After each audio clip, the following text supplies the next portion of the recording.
नमस्ते दोस्तों, स्वतंत्रता दिवस की हार्दिक शुभकामनाएं सभी देशवासियों को।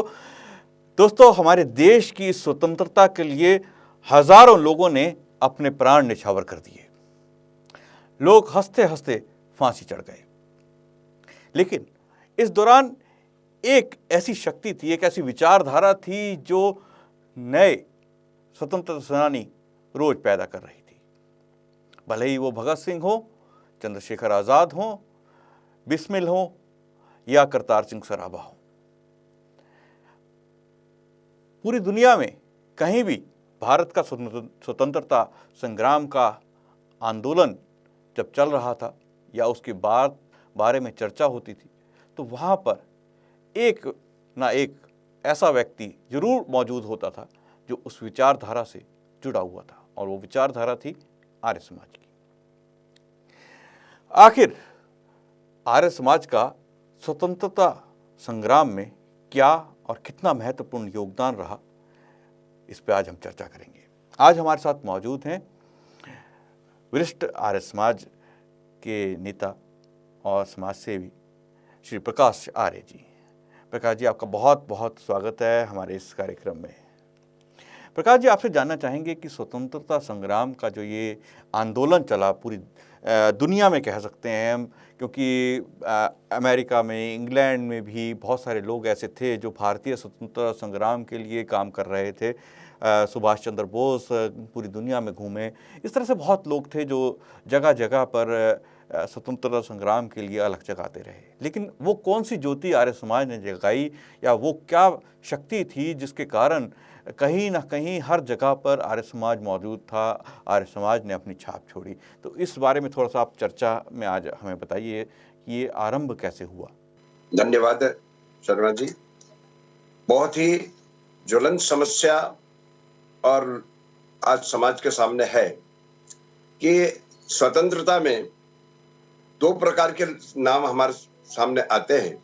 एक है नींव के पत्थर, उनको कभी कभी लोग याद कर लेते हैं, और एक मंदिर के कलश के रूप में कि जो हमेशा लोगों के सामने रहे।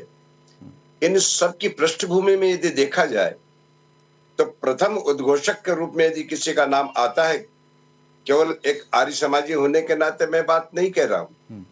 देश विदेश के वो लोग जो न तो सनातनी थे न आर्य समाजी थे, लेकिन उन सबकी एक ही मान्यता थी कि यदि स्वतंत्रता का यदि किसी ने सूत्र दिया, उद्घोष किया, तो वो थे स्वामी दयानंद सरस्वती। महर्षि दयानंद सरस्वती ही वो वट वृक्ष थे कि जिनके छत्र छाया में अनेकों हजारों लोग, और आप सब जानते हैं कुछ नाम तो ऐसे हैं कि यदि उनका नाम यदि स्वतंत्रता के इससे हटा दिया जाए तो फिर स्वतंत्रता प्राप्ति की केवल कल्पना ही रहती। तो इन सब के मुख्य रूप से आधार जो है वो महर्षि दयानंद सरस्वती है।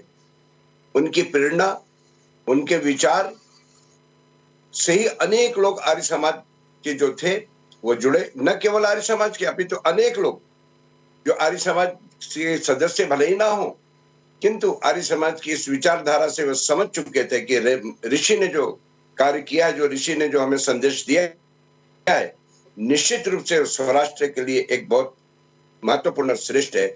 इन सब की भूमिका में महर्षि दयानंद सरस्वती पहले व्यक्ति थे।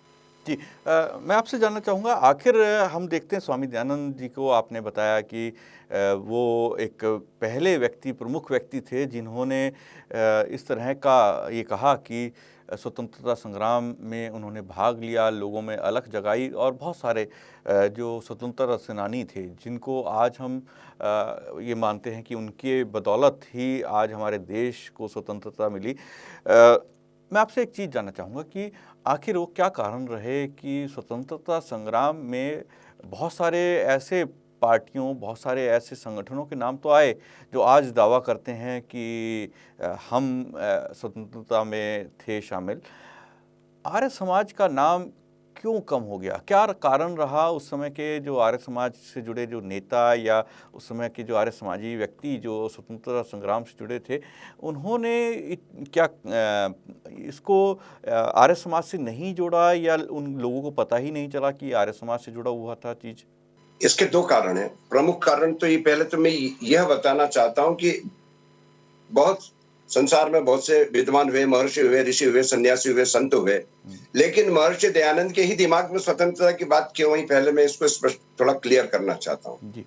महर्षि का सोच, महर्षि का चिंतन पूर्णतः वेदोक्त था, वेद के अनुसार था, और वेद को का अनुयायी जो है वो उसके अपने राष्ट्र धर्म से अपने को अलग नहीं कर सकता, क्योंकि वेद ही कहता है माता भूमि पुत्रो अहम पृथिव्याः, ये भूमि मेरी माँ है और मैं इसका पुत्र हूँ। इतना ही नहीं, आगे फिर कहता है वयम तुभ्यम बलरहितस्याम, यदि आवश्यकता पड़े तो मैं इसके लिए बलिदान दे सकता हूँ।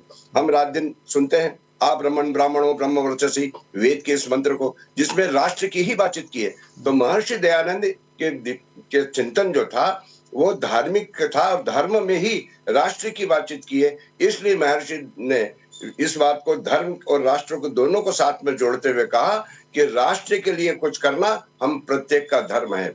अब उसके पश्चात आपने जो दूसरी बात कही है, देखिए कि महर्षि के जब आर्य समाज की स्थापना हुई, आर्य समाज की स्थापना के पश्चात जो उनके अनुयायी बने, जो महर्षि के कुछ लोग जो सीधे संपर्क में थे, उनका तो कोई दुनिया में उनका कोई दूसरा स्थान ही नहीं था, किंतु जो मुख्य विचारधारा थी, जो अध्यात्म और वेद जो मुख्य विचारधारा थी, उससे थोड़ा थोड़ा दूर इसलिए हो गए कि हिंदी आंदोलन था, आर्य समाज ने चलाया, वो हो गया। छुआछूत की बात हुई, बहुत कुछ वो हो चुका।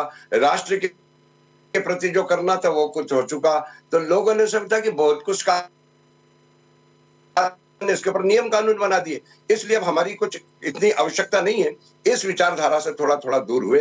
दूसरी बात यह थी कि महर्षि स्वयं किसी भी प्रकार की येषणा